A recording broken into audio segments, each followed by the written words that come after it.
قدرمنو دوستانو بیا هم ښه راغلاست. دا ځل د ښار یوې بلې ساحې ته راوتلي یو چې دا ساحه به تاسو ته در وپېژنو چې دا یو ډېره خوندوره ساحه ده.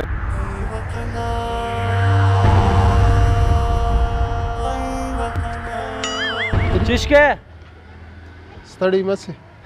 ستړی مه سې نه. چا سره مرکه کوې؟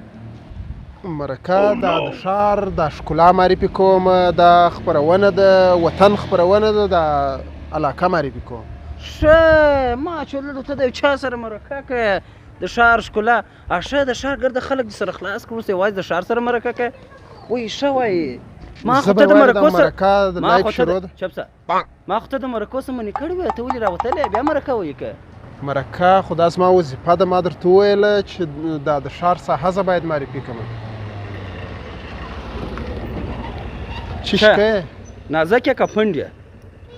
خیر دی چشکه. که چیرې پنډ یې په دغه به جوومه مه کوه، او که چیرې نازک یې په دغه به جوومه، داسې نه شي په دا جووم مړ شي. هغه مرکه شروع ده، ته دا کمره بنده کوې واري. دا لایف مرکه شروع ده، ته دا مرکه مه راخرابوه. ما بس رایله څه وایم، اوس بیخي دلته ما جغت کړی دی. هغه بریتور سینګ چې ما به چاړه وایي هغه اوس در اوسه نه دی جوړ شوی. ته په ما ولې پسې یوازې وروره ستا مرکې خوند نه کوي. ته دا اوس نه مرکې شته که دلته ولاړې زه ښار معرفي کوم بل ځای ولاړې ښه ته ولې بندي سوې؟